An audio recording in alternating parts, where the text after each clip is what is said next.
Chag Sameach. So we're going to sing a little bit in honor of Rabbi Shimon Bar Yochai.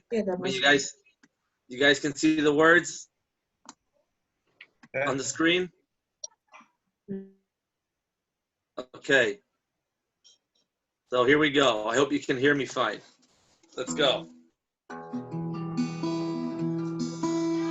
Oy bar Yochai נמשכת אשריך שמן ששון מחבריך בר יוחאי נמשכת אשריך שמן ששון מחבריך בר יוחאי אוי שמן משחת קודש נמשכת במידת הקודש נשאת אוי ציץ לזר הקודש חבוש על ראש כפריך בר יוחאי נמשכת אשריך שמן ששון מחבריך בר יוחאי נמשכת אשריך שמן ששון מחבריך בר יוחאי עם מושב טוב ישבת יום נסת יום אשר ברחת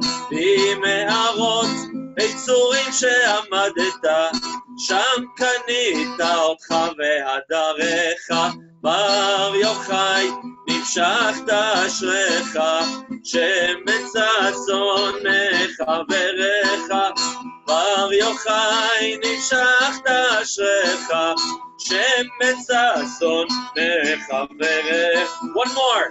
היי בר יוחאי אוי עצי שיטים עומדים לימודי אדוני הם לומדים אור מופלא אור היה קודם יוקדים הלא הימה יורחם אורך בר יוחאי נמשכת אשריך שמן ששון מחבריך בר יוחאי נמשכת אשריך שמן ששון מחבריך. So Chag Sameach, guys, we just sang Bar Yochai Nimshachta Ashrecha, that he was anointed with happiness. He was anointed with happiness, and that's why he was compared to the oil of his friends, because oil always rises to the top. Whatever liquid you pour the oil into, chocolate milk, water, gasoline, oil is always going to rise to the top. With happiness, which Bar Yochai was blessed with, that's what we just sang, Bar Yochai Nimshachta Ashrecha. He was anointed with happiness. With happiness, you're able to rise to the top and rise above everything. And that's why he was called the oil of his friends. Okay, the happy oil of his friends. So we'll sing one more song. When Rabbi Shimon Bar Yochai was in the cave for 12 and eventually 13 years, so it was Elijah the prophet that eventually told him, Shimon, you can come out of your isolation. You can come out and join society once again. Okay, Rabbi Shimon Bar Yochai, 1800 years ago, you've probably heard this already, but he was in isolation for about 13 years in a cave with his family, with his son, Rabbi Elazar. And after those 13 years were up, it was Eliyahu Hanavi, Elijah the prophet, that said, Rabbi Shimon, you can come back out and join society. So it's really special that while we're in isolation, or to some degree of isolation at home, we get to celebrate the holiday of Rabbi Shimon Bar Yochai, who went through the same experience, if not worse, and a little tougher and harder with his isolation back in the 2nd century, 1800 years ago, okay, from the Romans. So in honor of Eliyahu Hanavi, I bless us all, just like Eliyahu Hanavi, Elijah the prophet, gave good news to Rabbi Shimon Bar Yochai that he could come out of isolation, and the air was clean, there was no harm. I hope also Elijah the prophet comes and blesses us and gives us the opportunity to come out and put an end to everything going on. So this song, 4 words, Eliyahu Hanavi Zachur Latov, Elijah the prophet of blessed memory. Eliyahu Hanavi Zachor Latov. Here we go. Eliyahu Hanavi Zachor Latov, Eliyahu Hanavi Zachor Latov, Eliyahu Hanavi Zachor Latov, Zachor Latov, Eliyahu Hanavi Zachor Latov, Eliyahu Hanavi Latov, Eliyahu Hanavi Zachor Latov, Zachor Latov, Eliyahu Hanavi, hey Zachor Latov, Eliyahu Hanavi, hey Zachor Latov, Eliyahu Hanavi, hey Zachor Latov, Eliyahu Hanavi, hey Zachor Latov, Eliyahu Hanavi Zachor Latov, Eliyahu Hanavi, Eliyahu Hanavi Zachor Latov, Zachor Latov, Eliyahu Hanavi Zachor Latov, Eliyahu Hanavi Latov, Eliyahu Hanavi Zachor Latov, Zachor Latov, Eliyahu Hanavi, hey Zachor Latov, Eliyahu Hanavi, hey Zachor Latov, Eliyahu Hanavi, hey Zachor Latov, Eliyahu Hanavi, hey Zachor Latov, Eliyahu Hanavi Zachor Latov, Eliyahu Hanavi Zachor Latov, Eliyahu Hanavi Latov, Zachor Latov, Eliyahu Hanavi, hey Zachor Latov, Eliyahu Hanavi, Zachor Latov. Again, he should come tonight and give us all good wishes and good blessings and welcome all of us back out into the world, just like many years ago, 1800 years ago, he welcomed Rabbi Shimon Bar Yochai out of his isolation, out of his cave. So l'chaim guys to that. Okay, so the learning tonight.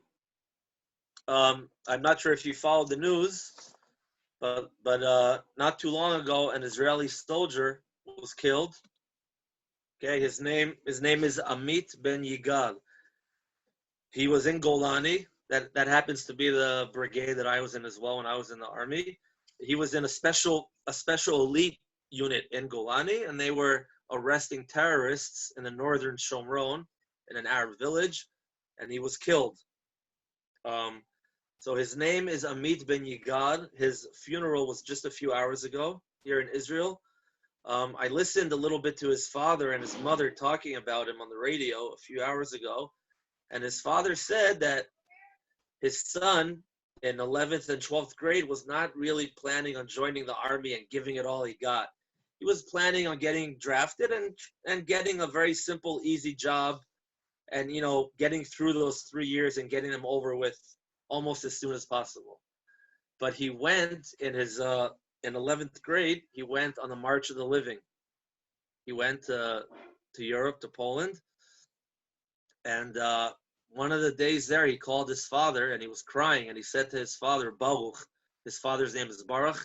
He said to his father that now he realizes how important it is to have a Jewish homeland and how important the Jewish flag is. And he wants to join the army and give everything he has and join the most elite unit that he could possibly get into. So he told his father that in tears, and he got back to Israel and he went through with his plan. And he was an only child to his parents, an only child. What that means is, according to the IDF rules in Israel, the IDF does not draft only children that are only one child to their parents, because if God forbid something happens, that's it. So if you are a lone child, if you are a single child and you do want to draft, you have to bring a signature and you have to get permission from your parents that they allow you to draft. And his father, he begged his father for permission to draft because he really wanted to protect the state of Israel, the land of Israel, and the people. And his father gave him permission.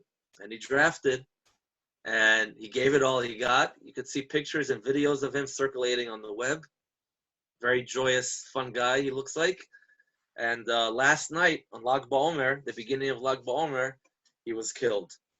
So this song is dedicated to him, Amit Ben Yigal, and all of our learning will be as well.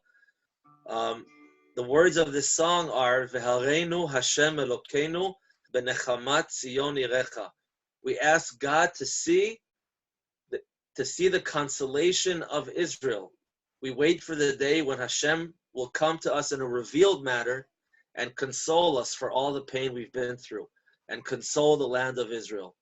Our individual pain that we've experienced in our lifetime, and the collective national pain that the Jewish people and the land, country, and state of Israel have been through. Vehareinu Hashem Elokeinu benechamat Zion irecha. This is the last few sentences in the prayer Retzei v'achlitzenu that we add on Shabbat in Birkat HaMazon, in benching.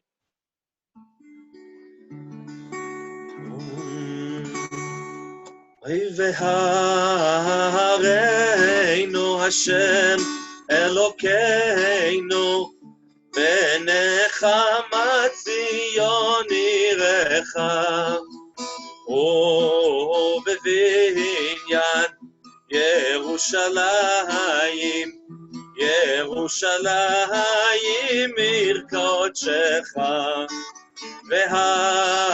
והרינו השם אלוקינו, בנחמת ציון עירך,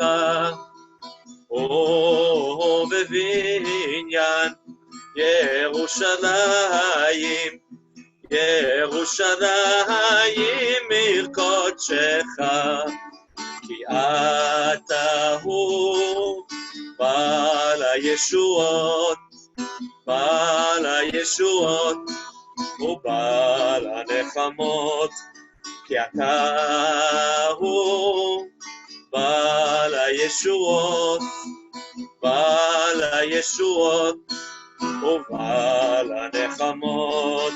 Dee da da da da da da da da da da da da da. Oy da da da da da da da ya ya ya ya. Oy da da da da da da da da da da da da da da da da da da ya ya ya ya. Dee da da da. Ay da da da da da, ay da da da da da, ah da da da da. כי אתה הוא בעל הישועות, אוי בעל הישועות ובעל הנחמות. So Bezrat Hashem, his family should feel the warm hugs of Hashem's consolation. And they should mamish feel all of us hugging them, even though we can't meet them and we can't greet them in person. Hopefully, the davening and the care that we have for them will have its effect, and they'll be somewhat consoled. And we should never know any more pain. And Yigal, Amit ben Yigal, should be the last person who dies for the Jewish people and for the state of Israel. Amen. Amen. Okay, so we're all, hey Yosef, welcome. Nice haircut. I can't hear you, Yosef. What was that, Yosef? I'm sorry, I said it's not a haircut. I just had my hair pulled back, that's all. Okay, you're looking good, brother. But I said what I wanted to say was only that, and may his blood be avenged. Hashem yikom damo. Amen. Amen. Amen. Okay, so we're learning, of course, for the neshama, for the elevation of the soul. You know, somebody who died because they're a Jew, and for the state of Israel, there's not much higher, that their soul could go up there. But nonetheless, we're learning for his soul, it can go higher and higher because, of course, upstairs, near Hashem, who is infinite, you can always go higher. There's no end. It's unlimited. So his soul should have an aliyah, Amit ben Yigal. All the people who have passed away, who are niftar, who took off in the past 2 months from the corona, it's also for their neshamot, for the neshama of your mother, Debbie, and for everybody. And of course, also for the neshama, we commemorated a few days ago the yurtzeit of a very big tzaddik, Eli Cohen, okay, Eliyahu ben Shaul. And many of us are sitting here in the Golan. We probably would not have been sitting here if it wasn't for him, like literally, not on a metaphorical level. So this learning is also for his neshama. He had unbelievable mesirut nefesh, and we should have a whole class and a whole like hour at least just dedicated for him and learning about this amazing Jew, this amazing tzaddik who cared so much about the Jewish people, about the Torah, and about the land of Israel. Hi, welcome Steve and Marianne. Lag Sameach. So it's also for the neshama of Eli Cohen. God willing, we'll be blessed to welcome his body back into the land of Israel, and I hope and daven to participate in his levaya, in his funeral. May it be tomorrow. And we're learning also for the complete recovery, for the refuah shleimah, for the healing of anybody who's sick from the corona and from other issues. They should all feel Hashem's healing pumping through their body, and they should be healed in the most beautiful, sweetest, and painless way possible. Okay, you can mention names, of course, Shlomo ben Clara, Yehonatan ben Malka, anybody that needs a refuah, a healing. And we're jumping in, guys, okay? I attached the source sheet to the chat, so you can print it out if you'd like. And if not, you can see it here on the screen share. So, is that good? Yeah, Steve, Marianne, you guys see it? It's fine? Okay, great. So guys, it's Parashat Behar-Being. These are the last two portions of Sefer Vayikra, of the book of Vayikra, Leviticus. And this year, which is not a leap year, we read these parashas together. Okay, so in one Shabbat, we got two birds, two parshas, okay, with one reading, with one Shabbat, Behar and Bechukotai. And then we end off Sefer Vayikra, hopefully on a very high and very deep spiritual note. So, Behar-Bechukotai has in it many, many fascinating ideas, many teachings, like all parshas do. Okay, it starts off talking about Shemitah, the sabbatical year, every 7 years in the land of Israel. You're supposed to rest, not work the land. And it goes on to discussing many other things. Among them, it discusses the laws of an Eved Ivri, which for a lack of better words, we'll call him for now, a Jewish or a Hebrew slave. Okay? What happens? How can a Jewish person become a slave back then? And possibly, that's yet to be seen, possibly with a third Beit HaMikdash. How can a Jewish person become a slave? For one of two reasons. Either because they were doing very, very bad financially speaking, okay? They're on the verge of bankrupt or they're past bankrupt, and they decided to sell themselves as a slave, and this way make money, okay, from the sale itself. They might sell themselves as a slave voluntarily. That's one option, and that's fine if a person wants to do that. But again, it's not exactly a slave. I'm using a slave. Maybe I should use the word servant or assistant. That might be a better word to describe a Jewish slave. Okay, a servant, assistant. That's one reason. Another reason could be that this guy, unfortunately, had a very big Yetzer Hara, a very big evil inclination, and he gave in to him, and he got into theft, into thievery, and he stole a lot, and he cannot return a lot of what he stole. So the Jewish court, the Beit Din, might sell him and use that money to pay the people from which he stole. Okay? Those are the two basic reasons how a Jewish person can become a slave.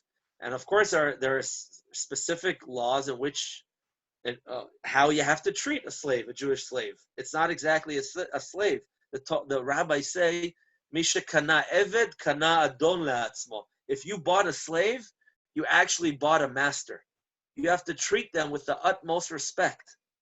For example, if there's only one cozy, comfy, goose feathered pillow in the house, who does that pillow go to? To you, to your spouse, to your kids, or to this Jewish slave, servant, assistant? It goes to the slave. It goes to the Eved. It goes to the servant. He gets the fancy pillow, and you can take some straw or hay and stuff a pillowcase with it and go to sleep.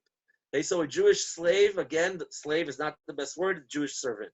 And our parsha, specifically in Behar, in the first of the two parshiot or parashot of this Shabbos, the Eved Ivri, the Jewish servant, is mentioned, and we have here, right here on the page, the different verses. Okay, the psukim which speak about it. So this is number 1 on the page. I'll pause in a few minutes to hear any questions or comments, of course.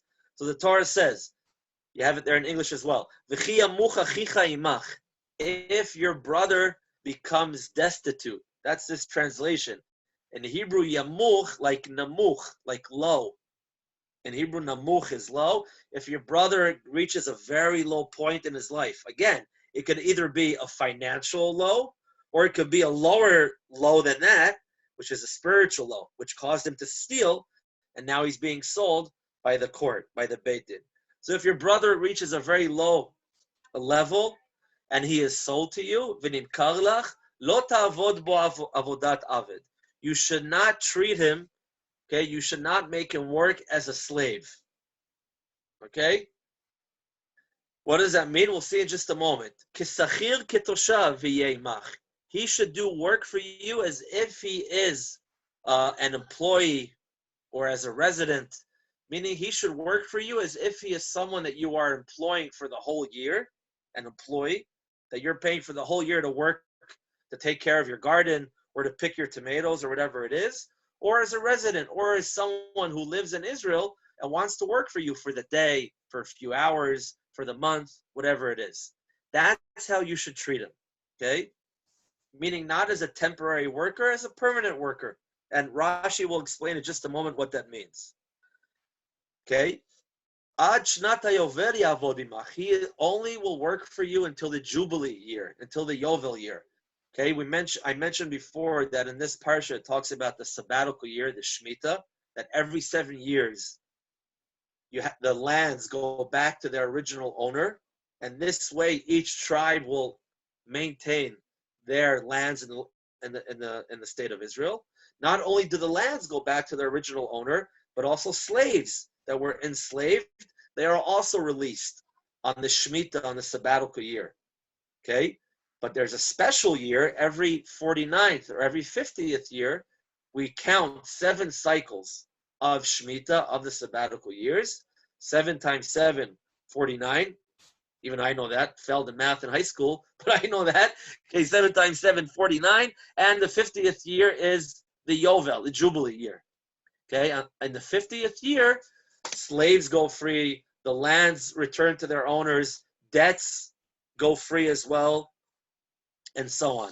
So a slave, if you bought the slave, and 2 years later, the Yovel year kicked in, the 50th year kicked in, the Jubilee year kicked in, or the Shemitah year for that matter, the slave is free to go. Okay, that's what the verse is saying. And then verse 41, V'yatza me'imach hu uvanav imo v'shava mishpachto. He leaves you with his children, he returns to his family, to his inheritance, okay? And that's it. And then the Torah says, Ki avadaihem.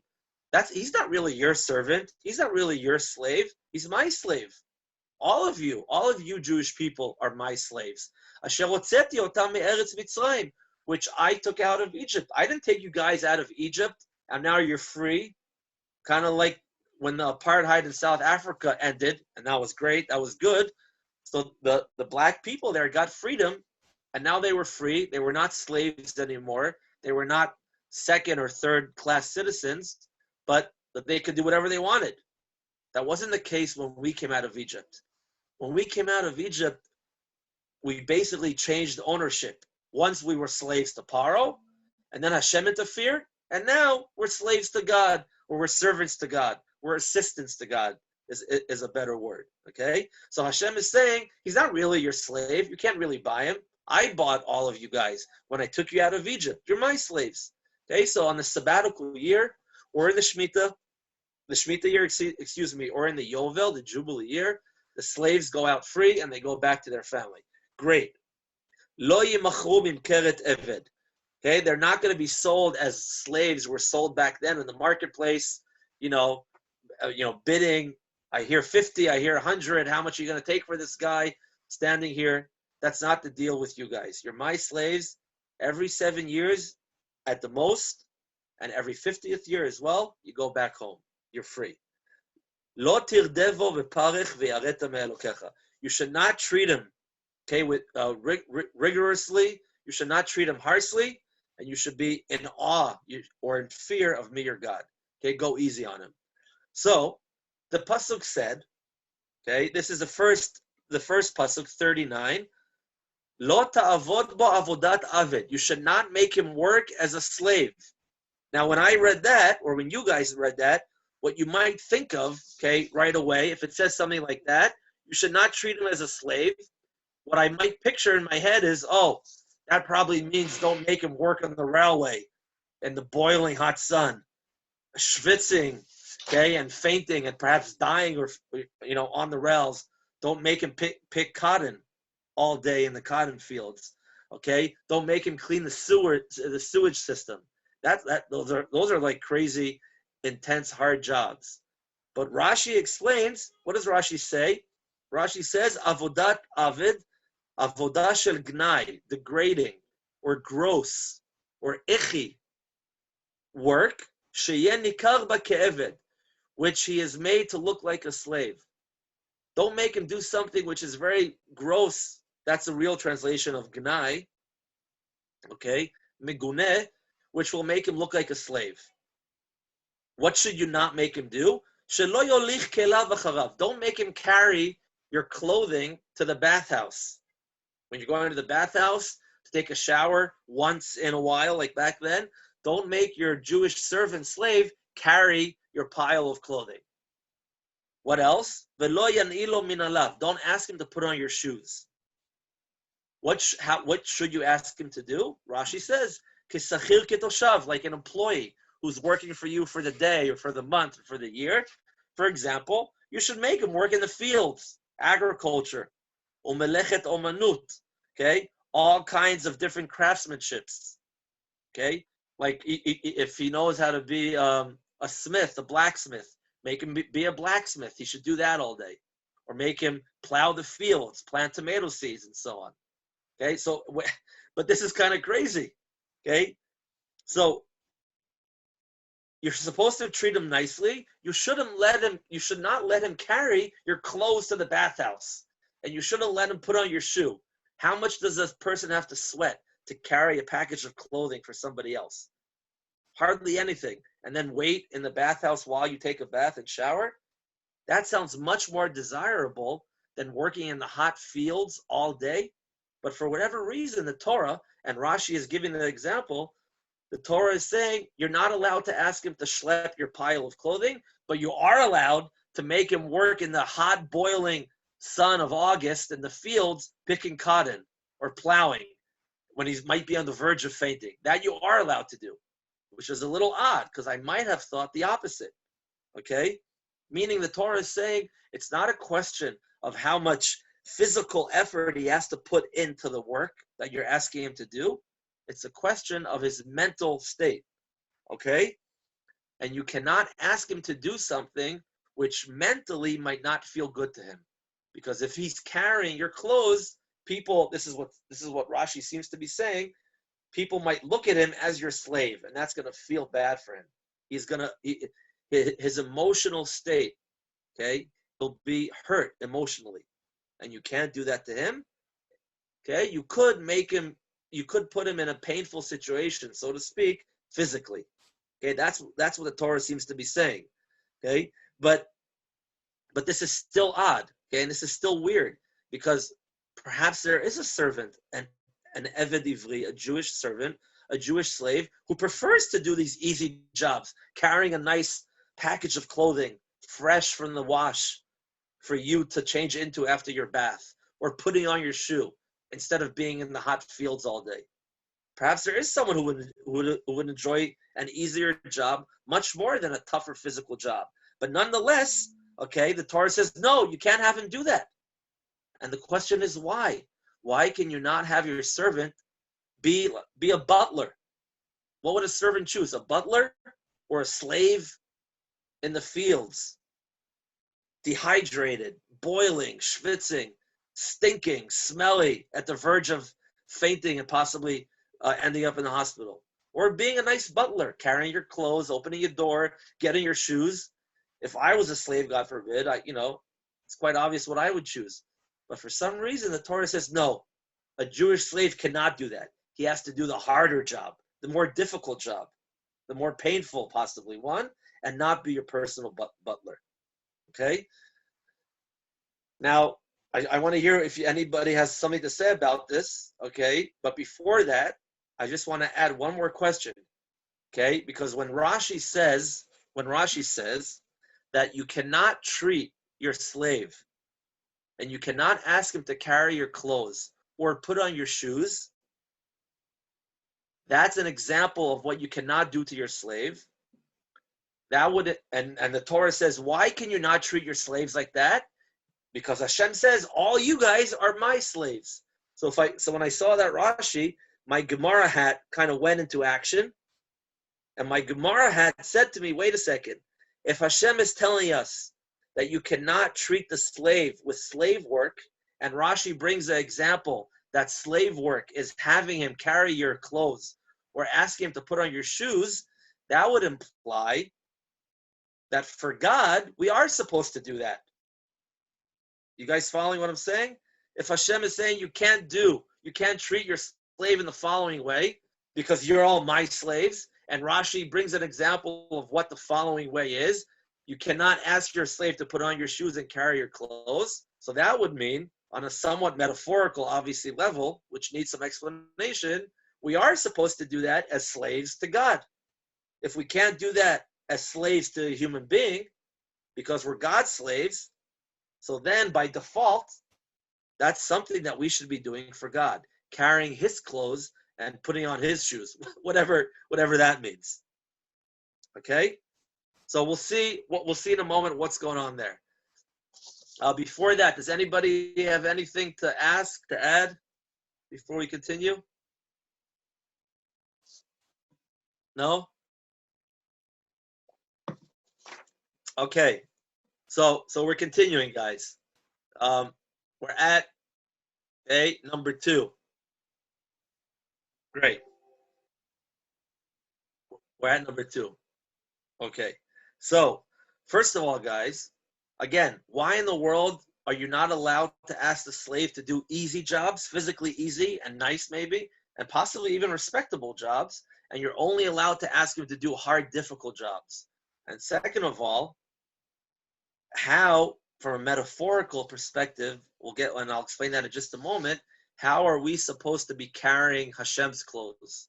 How are we supposed to be caring for God's shoes, so to speak? Okay, because if we can't do that as slaves, because we're Hashem's slaves, that means that we're kind of supposed to be doing that for Him. Okay, so what in the world does that mean? Okay, so because again, Rashi says this in the beginning of the Torah. Rashi came lefaresh pshuto shel mikra. He came to explain the very simple understanding of the Chumash. Okay, the basics. Nothing Kabbalistic, nothing metaphorical, just the basics. So if Rashi brings those 2 examples, it means on a very basic level that those are things that we should be doing in some way for God as God's slaves, because we're all His slaves. We're all His servants. Okay? So before we see number 2, okay, before we see number 2, 3, 4, and 5, okay, we mentioned clothes. Rashi brings clothing.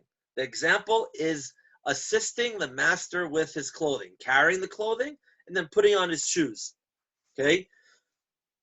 So what is the job? What is the purpose of clothing in addition to obviously covering us, keeping us warm, or keeping us cool, and having us presentable in society? Okay? One of the main jobs of clothing, one of the main purposes of clothing, of bgadim in Hebrew, is to help me express myself in the most ideal way possible for that given moment. Okay? Meaning if I go to a wedding and I want to feel how special it is and how holy it is and how unique and how kavadik, how much honor there is at the wedding, I'll dress myself in a very honorable way. And that will enable me to express myself to myself and to my surroundings in the best way possible. Okay, so I'll wear a nice, I almost said suit. I'll wear some nice clothing and maybe a vest Someone else might wear a suit. Someone might wear a tie. In Israel, you'd wear a t-shirt and some sandals, okay? But you wear whatever clothing expresses yourself best and helps you bring out your potential to the fullest at any given moment. If I go exercising and I wear a suit, that's horrible. I won't be able to move my body. I want to wear, running clothing, workout pants, sweatpants, okay, whatever it is. So clothing, okay, again, helps me express myself in the most ideal way possible for every given situation. If I'm working in the fields, I might be wearing high shoes, okay, especially nowadays, poisonous snakes. I might be wearing high shoes and a t-shirt and shorts or possibly long pants, and that would be good. That would be horrible if I go swimming. I put on a bathing suit and so on. So clothing, b'gadim, okay, are my way to express and adapt. It's not only express, it's my way to adapt myself to whatever the situation is in the most ideal way possible. And if I don't use the right clothing for that given situation, I'm either going to be missing out on on the opportunities given to me by that situation, or I'm going to miss out on fun, on learning, on whatever it is, because I'm not dressed appropriately. Okay, if I go to the ocean in my pajamas, I'm going to miss out. I'm not going to enjoy the overflowing kinneret. Okay, if I go to sleep in a suit, I won't be able to fall asleep, and so on and so forth. Okay, so that's b'gadim. That's clothing. That's one of the main jobs of clothing. Okay, now we'll see how that connects in just a moment to what we mentioned about the Jewish servant, the Eved Ivri, because we said that we're not allowed to take care of the clothing of a master if we're a Jewish servant, an Eved Ivri, because we're God's servants, meaning we are supposed to take care of his clothing. And we'll see in a moment what that means. Okay? And it's important to remember that, again, this purpose which clothing has in the world that we're living. Okay, so keeping that on your back flame, we're jumping to number two. Number two, okay, the Midrash, Bereshit Rabbah, Reish Lakish says, okay, Reish Lakish was a famous rabbi. Okay, he started out his path being a big tzaddik, and then he got into the black market, and he got into the bad guys, and he left the force. He joined the dark side. He became a robber, a thief. But eventually, many years later, not only did he become a robber, he became one of the leaders of a group of thieves of his time.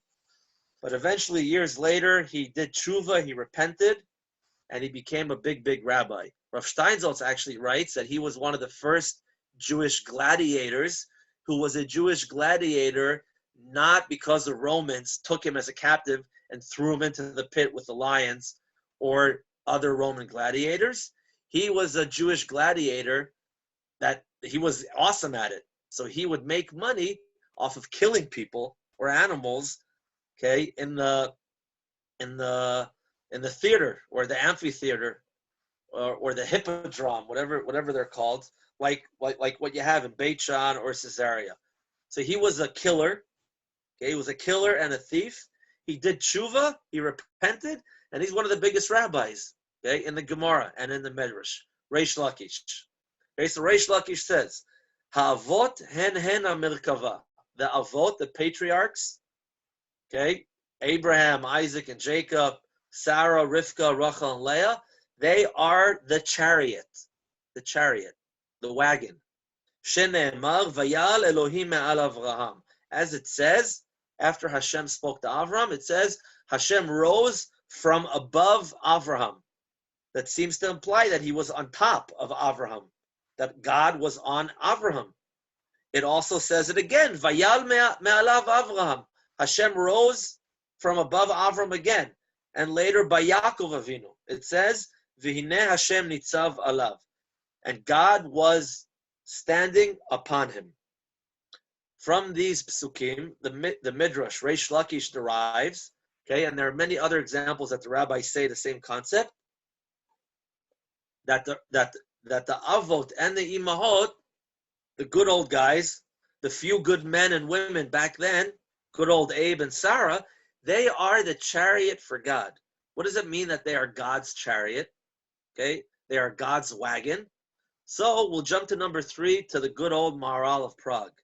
Okay, the Maharal of Prague, who, as we all know, he died about 400 years ago in Prague, Czechoslovakia, or Czech Republic, I guess, of today. And I just found out a few days ago, I've been jogging. You should all bless me that I continue to jog and exercise, please. But I've been exercising. Thanks. I've been exercising a little bit in the past few weeks, and I was running by Zavitan Road here in Katrin. On Zavitan Road, right near a nice big park, there's a park called Gan Mikolov, the Mikolov Park, and there's a big tower with a clock. There's a place there for dogs to run around. There's a nice workout place there. There's nice benches and gardens. Some of you guys know what I'm talking about. So when I was walking by there the other day, I stopped for a moment to read the signs, and it's dedicated to the Maharal of Prague. I didn't realize that. So I looked into it a little bit, and it turns out that before the Maharal of Prague was the chief rabbi of Prague, he first was a rabbi in a little town in the Czech Republic of today called Mikulov, okay, Mikulov. And that park, Gan Mikulov, a few minutes away from the house, is named after Mikulov. The city of Katrin is a sister city of Mikulov nowadays, okay, in the Czech Republic. And there's a huge sign dedicated to the Maharal of Prague, one of the biggest giants we ever had, okay, in Jewish leadership. So that's very beautiful. The Maharal of Prague has a number of fascinating books. This is one of his famous books called Gur Aryeh, okay, the lion cub, okay, because his named after him, Rabbi Yehuda Lau of Prague, okay, Yehuda, Judah, which is a lion. So he writes, explaining what the Midrash said, explaining what Reish Lakish said. He writes, V'lefi midrasho, based on that Midrash, Hatzadikim hem merkavto shekadosh baruch hu. The righteous people are the chariot of God. V'tama demilta, the reason for this is, Ki al yadam hashchina shora ba'aretz. Through them, the divine presence dwells on earth. Through them, God dwells in this world. We'll explain that in just a moment. They are the conduit. Is that the right word in English? Yeah, thanks. They are the conduit for Hashem in this world. Okay? V'hashchina hi alehem. So the divine presence rests upon them. And so therefore, wherever they move, they're basically moving with God upon them. Lefikach hem kiseh l'shchina u'merkavto. Therefore, they are a chair for the divine presence and his chariot. They're a chariot and a shechina, the divine presence for God. So what does that mean? Okay. So first of all, in order to understand what he's saying, he uses a metaphor, or Reish Lakish uses a metaphor, and he compares these righteous people to a chariot. What's the deal with a chariot or a car nowadays? Okay, it's the same thing: a chariot, a wagon, a car. Okay. What's a chariot? A chariot is a vessel or a car that, with that vehicle, okay, I can express my will and reach point B. I can go farther than I normally could with my own 2 feet. I can reach distances which I was not able to reach without the car, without the chariot, without the merkava. Okay, that's the first thing. At the same time, guys, the chariot or the car that obviously doesn't have any goals, doesn't have any aspirations or dreams or whatever, or any free choice. The chariot, as important as it is totally secondary to me. It's kind of like my slave or my servant. But without it, I wouldn't be able to get to all the different places that I can get to. Okay? I am much more important than the car, and hopefully smarter. Okay? And I am what's important, but without the car, I could not get to all the different places I need to get to. Okay? So Reish Lakish says, guys, and the Maharal of Prague explains, the forefathers, Avram and Sarah, they were a merkava for God. They were God's chariot in the world. Meaning, when do I become a chariot for God? When do I give God a ride and take him around in the world? Okay, when I decide to listen to His will, to learn Torah and to do mitzvot. Meaning, when does Hashem arrive in Manhattan in a theater, in a movie theater in Manhattan? When does Hashem arrive there? When I go up to the guy at the snacks counter and I ask for a box of Mike and Ike, and he gives me the box of Mike and Ike or Jelly Bellies or whatever it is, and I say thank you, I have brought God to that movie theater. And then when I say a bracha, I say a blessing on Mike or Ike. So once again, I've brought God to the movie theater. And if I'm sitting in the theater saying a bracha on the snack or the popcorn, again, I'm a chariot for God. But unlike the metaphor, guys, it's not because God cannot get to the movie theater, okay, or He can't get to wherever He wants to get to. He obviously can get. But if God would make His appearance in all His glory and be everywhere all the time, we would totally go insane. Okay, we would totally lose it. That's what happened at Mount Sinai when Hashem revealed Himself and all His infinite light, okay, with no limitations, no barriers, no holding back. So the Jewish people died and had to be resurrected at Mount Sinai. So God chooses to stay in the shadows, so to speak, and we have the opportunity to give Him a ride throughout the world. Okay?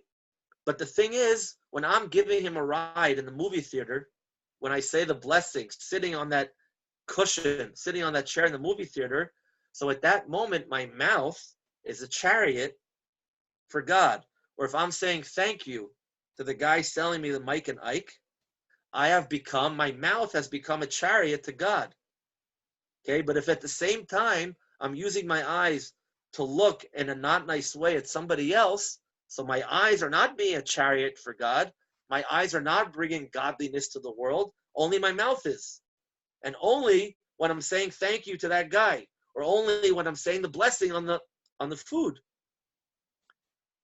But when I'm doing other things, I might use my mouth for lashon hara, for speaking bad about someone else. And then my mouth is not a chariot for God. Then I'm not bringing God around the world.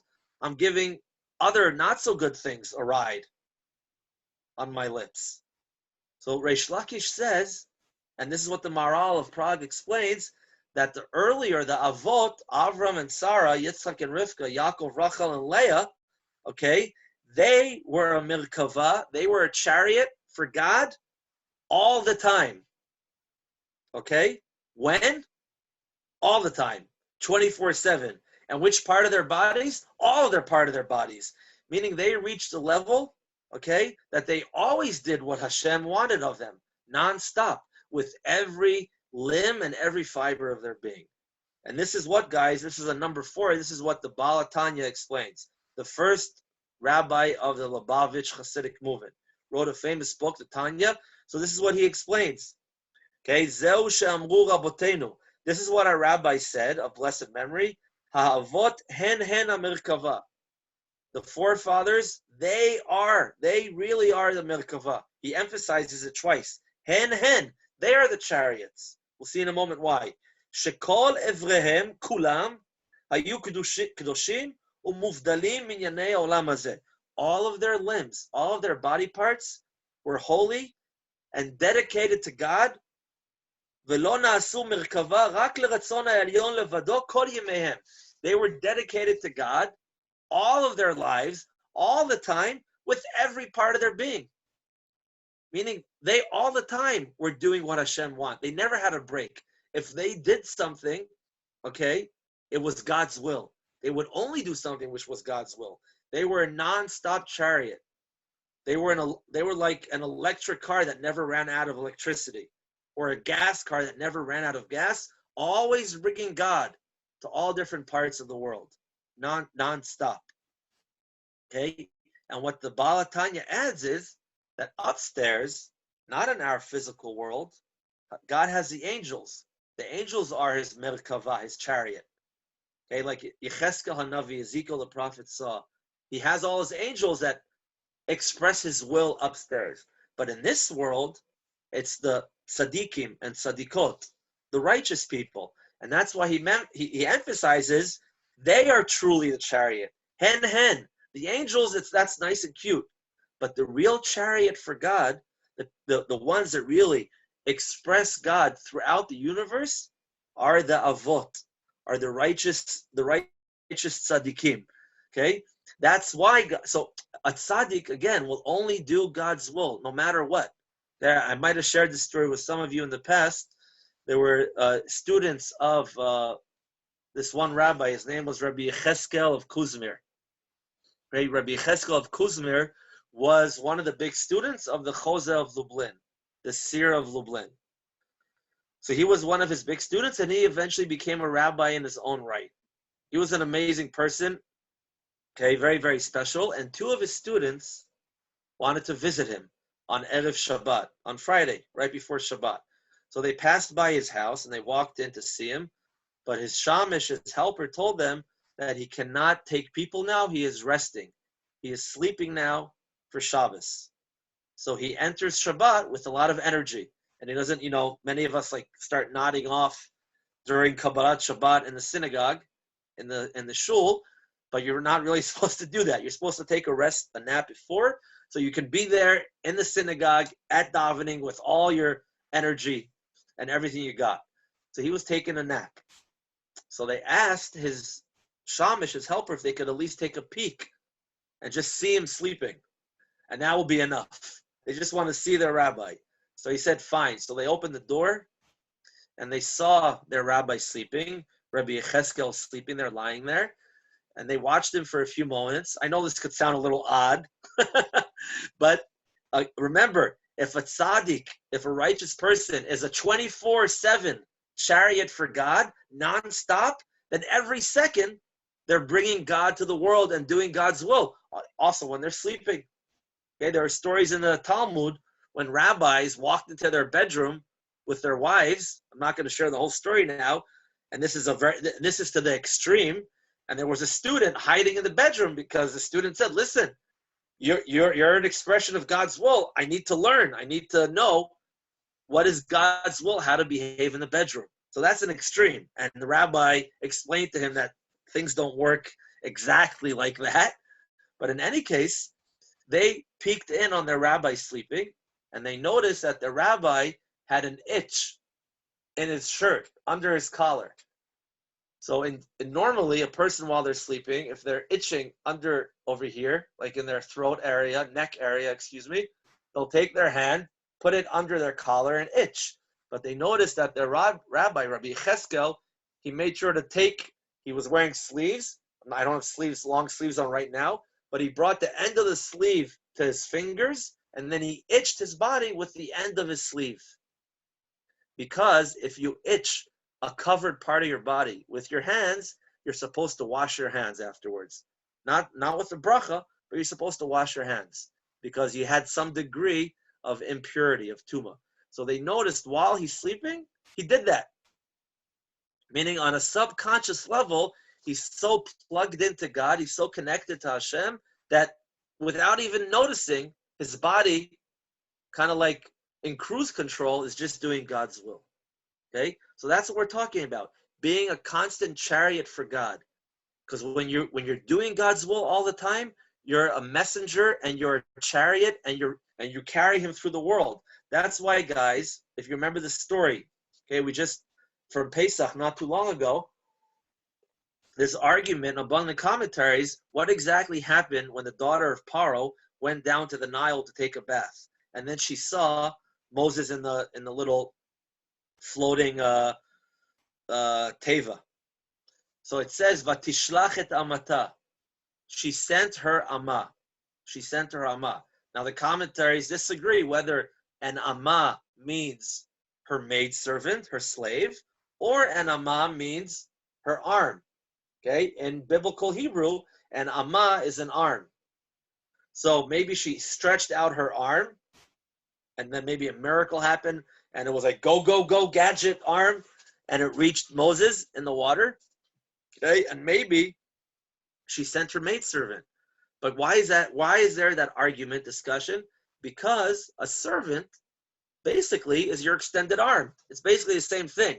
It's just like semantics. A servant is supposed to express the will and the desire of the master.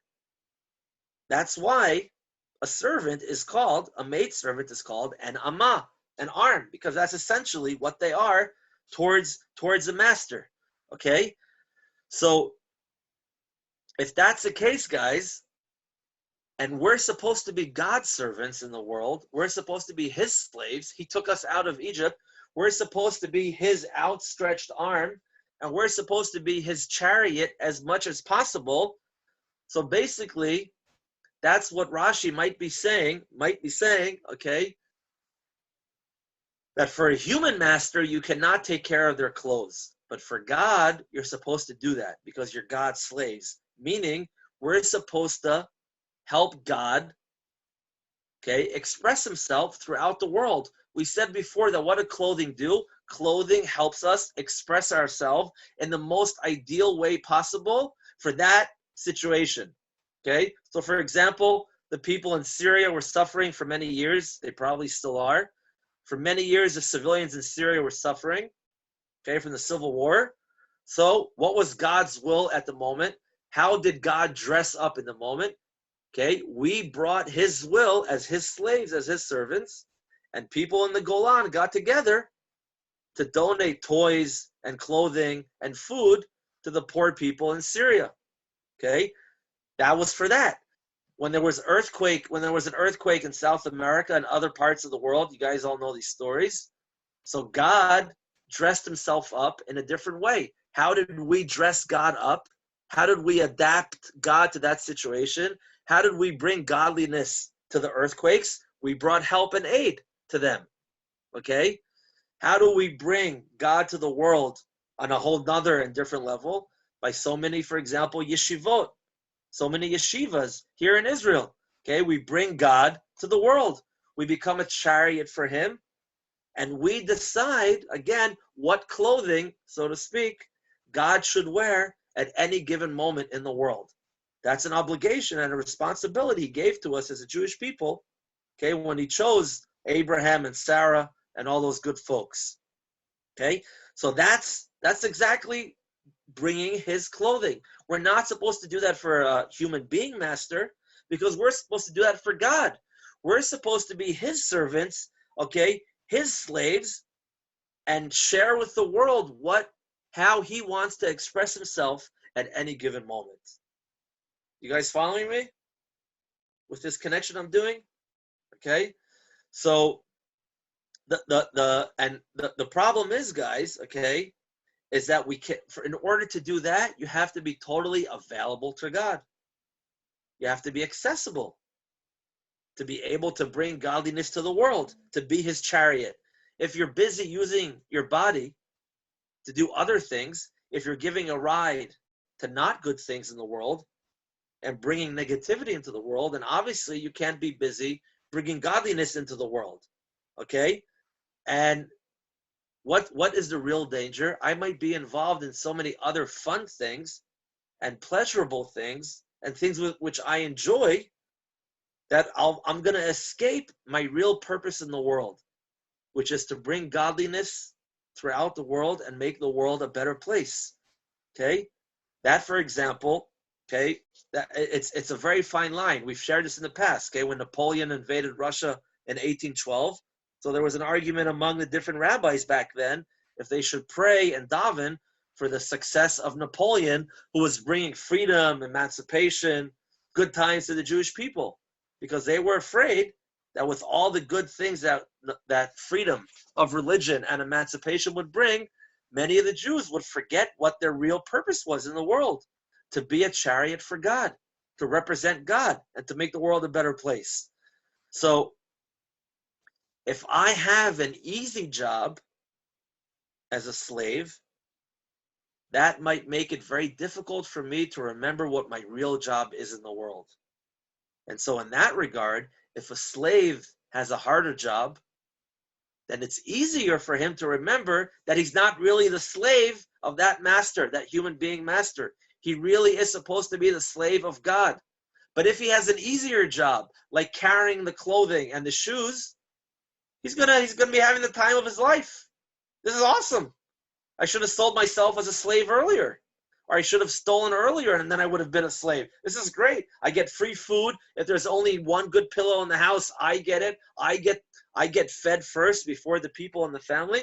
This is unbelievable. This is like the Marriott or the Hyatt. So since we're afraid of that happening, the Torah says, don't give the slave an easy job because of carrying clothes. Because first of all, he's supposed to be carrying God's clothes in the world. He's supposed to be expressing godliness in the world. And second of all, if he has an easy job, he's going to embrace it and forget about God. And that's, guys, what the last source in the sheet says, okay? The Beis Yaakov. The Beis Yaakov, he was the second Ishbitzer Rebbe. Okay, Rabbi Yaakov of Ishbitz. He passed away in 1877. His father's name was Rabbi Mordechai Yosef of Ishbitz. He was a fascinating Rebbe. Just two short things about him. They say about him that if you go to him with a question about God, about the Torah, about halacha, he, without any sfarim, without any books in front of him, he would answer exactly what you have to do and quote the source, whether it was in the Babylonian Talmud or in the Jerusalem Talmud. He would quote the source from that, okay, from the Shulchan Aruch, whatever it is. He knew the Gemara backwards and forwards, all of the holy books. On top of that, he was very much connected to people.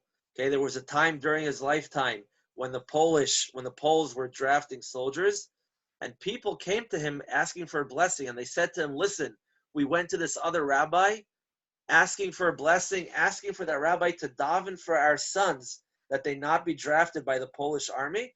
But that rabbi refuses to daven because that rabbi says, wait a second, if I daven for your kids not to be drafted, that means that the Poles will draft other kids instead. And how do I know who should be drafted and who should not be drafted? So I can't pray for you. So people came to the Beis Yaakov asking him to pray for their sons that they should not be drafted, telling him what this other great rabbi said. And he said, listen, I have no idea what God's calculations are.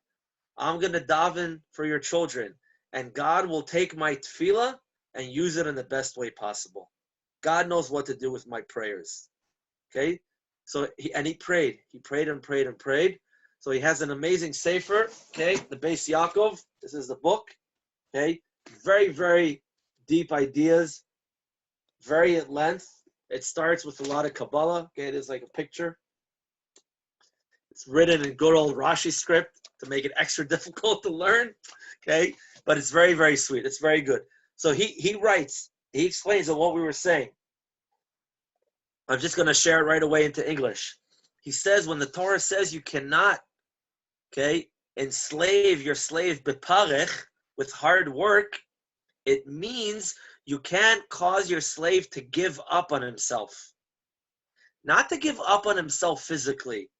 That's not the problem. We said you can have him work in the fields all day or work on the railroads or whatever it is. That's not the problem, that he might give up on himself physically.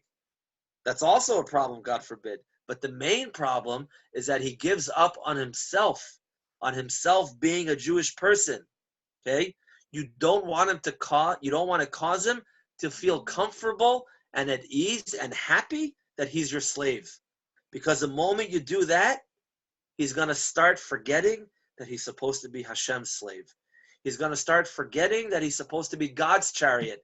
If he falls in love with being your servant, with being your butler, carrying your clothes around, he's going to forget about his real employer. He's going to forget about his real master, about God. Okay? Then the Rebbe says, okay, you should wake him up to orer oto. If you see him, it's a double-edged sword. If you see him starting to like you too much, if you see him starting to be a very good servant for you, you have to go to your servant, your slave, and say to him, hey, stop it. I'm not your real master. Don't fall in love with me or with this job. He's your real master. You're supposed to be his servant. Don't bond with me, because you're going to be set free in just a moment, and then you got to get back to your real job, to your real task, to your real purpose of being God's servant, of being his chariot. Okay? And you should tell him to daven. You should awaken him to daven to God, that he should end being a servant as soon as possible. This is so beautiful. You as a master have to tell your servant, which you paid for, to pray to God that he should stop being your servant as soon as possible. You have to remind him not to be a good servant for you. You have to remind him that he should be God's servant and a chariot for God. This is like, I mean, could God demand this of anybody else but of the Jewish people? That you're supposed to ask your servant to like do a good job, but not too good of a job, because he's really supposed to be doing a good job for him? This is unbelievable. Only in the Torah. Only Hashem can do that. Okay? And that's what the Rebbe says. Don't turn him out in avodat parich. Avodat parich, guys, he means, if you guys ever go to the store and you buy rice cakes, okay? Rice cakes in Hebrew are called pirchiot orez. Pirchiot. Why are they called pirchiot orez? Because lefarech, it means to crumble. A rice cake is basically made up of crumbled pieces of puffed rice. Okay? It's all crumbly. So it's called in Hebrew crumbly rice, which is all magically somehow glued together. If you're in Machane Yehuda once, there's a place where you can see them making rice cakes on the spot. Okay? A rice cake is a bunch of crumbled rice all mushed together into a cake. So he says, don't crumble your slave. Okay? Don't turn him into nothing. Okay? Make sure that his connection with you as a servant is not on the expense of his connection to God. Don't crumble his soul. Enrich his soul. Remind him that his real purpose in the world, once he finishes being your servant, is to be his servant, is to be his chariot. He should not be comfortable in his position as your slave. Okay? So this is this is so beautiful. Okay? Because and that's what Rashi is saying, if I as a slave get comfortable with schlepping my master's clothing, I'm going to enjoy it. I'm never going to want to leave. I'm going to want to stay a servant. And then I'm missing out on my opportunity to be a servant to God, on that privilege and bringing godliness into the world. And that's why maybe Rashi says that would be gnai. That would be disgusting. That would be like chaval. That would be gross, because you're choosing to be a human being's servant as opposed to being the infinite one's servant. Okay? You're choosing like the no brand, the generic version of whatever it is over the top and best, highest quality of that object. You're choosing to buy like a rip-off sneakers made in China instead of buying the original Michael Jordan Nikes. That's a shame. That's gross. That's a real shame. So that's why Rashi says, if you're going to end up doing that, that's a shame. That's a gnai. That's disgusting. Don't wear the rip-off cheap, okay, watch that you buy in Manhattan from some guy selling it, and it's going to break in a few days. Buy the real Rolex, and that will tell good time, and it will last forever. Okay, and that's why a slave, a Jewish slave again, cannot become a butler, because they should not become too comfortable, and they should remember that they're really supposed to be God's butler in the world. We're supposed to be opening doors for God in the world. Okay? We're supposed to be making Hashem accessible in any given situation in the world, whatever it is, physically, spiritually, okay, materialistically, whatever it is, that's our real job. Okay? So thank God none of us are slaves. We have no idea what that's really like. We're not living so much in a society, thank God, where there are slaves. But all of us at one point become slaves or are enslaved to different things in life that we go through. Okay? Nowadays, guys, for some of us, for me included, the financial situation that we can't really work, or some of us cannot work in their normal jobs, is not so simple, okay, and not so easy. But what we saw, guys, can maybe it gave me a little bit light. Because when my job, whatever it is I do to make money, physically, whatever it is I do to make money, okay, if that job is too easy, I might forget that my real job, okay, is to be working for him and to become a chariot for him as much as I possibly can. The moment at times like this, when my job becomes hard, or it's hard to even get a job, I can sit there and say to myself, wait a second, Asher, this really isn't supposed to be your real job. This is just a means. This is just to enable you to do your real job of being a chariot, a car, a servant, an outstretched arm of God. That's your real job. So at times like this, when I don't have much of a job and it's hard to get a job, this is what I can remind myself, that isn't my real job in any case. And my real job is to represent God in the world to the best of my ability, from whatever I learn, to the best of my knowledge, okay? And again, be a chariot for him as much as possible. So, and I should do that before I turn into crumbles, okay? That's what the Rebbe is saying.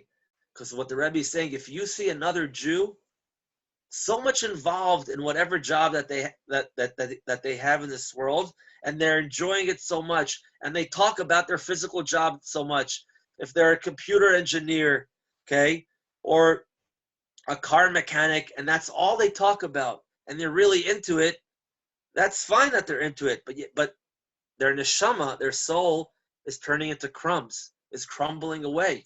You have to remind them, listen, it's great that you enjoy being a computer engineer or a tour guide or whatever it is, or a car mechanic, okay, or a lawyer, okay, whatever it is. But remember, don't let your soul, let your neshama turn into crumbs. Don't let it crumble away, because your real job is supposed to be for Hashem, for God, to express God to God in the world.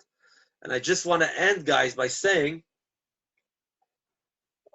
that sometimes what helps someone feel their connection to somebody else or to Hashem are secrets. Okay, we just finished celebrating Lag BaOmer. Some of you are still celebrating Lag BaOmer in America.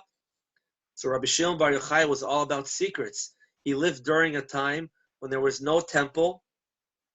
He lived right after his rabbi, Rabbi Akiva, was combed to death, was tortured and killed by the Romans, and right after the second attempt to reestablish an independent Jewish state in Israel, the Bar Kokhba revolt failed. He was living in a very difficult time for the Jewish people, when Jewish people were felt very far from each other and very far from Hashem. So what did Rabbi Shimon Bar Yochai do when he came out of the cave? Okay, how does a person feel very close to you? They don't feel close to you if you ask them about their job or talk to them about the weather, what it's going to look like, or what sport teams they're into.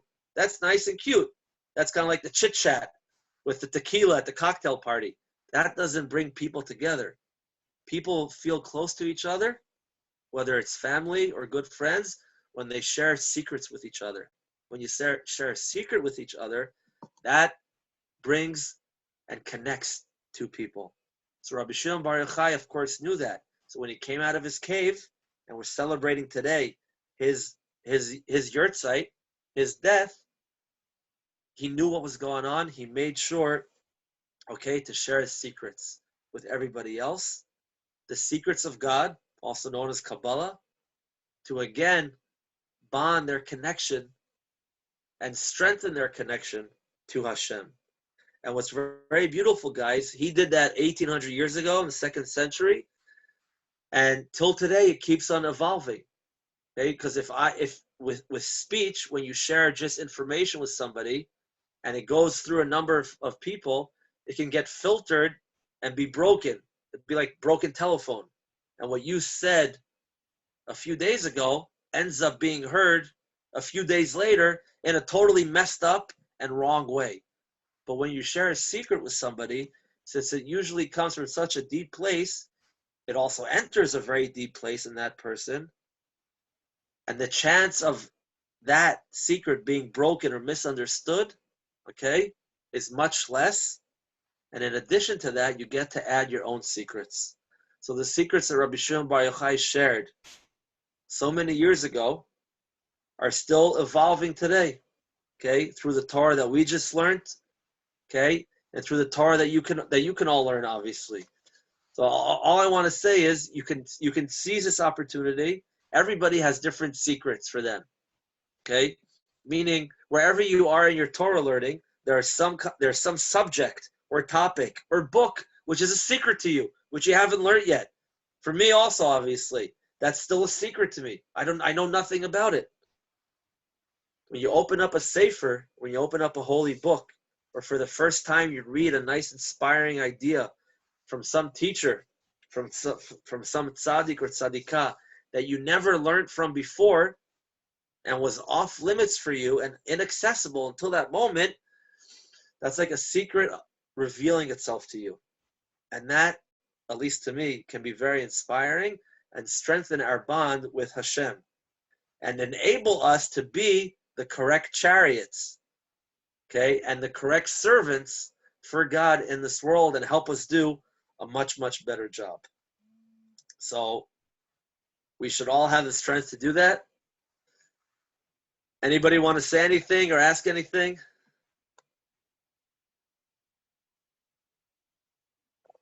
Oh, I have to unmute you. Sorry. What was that, Sylvia? I said that you mentioned that actually the clothes represent the mood of the person he wants to be. But actually, the word begadim, it's coming from the word livgo, to be a traitor. It's from Adam Arishon, because that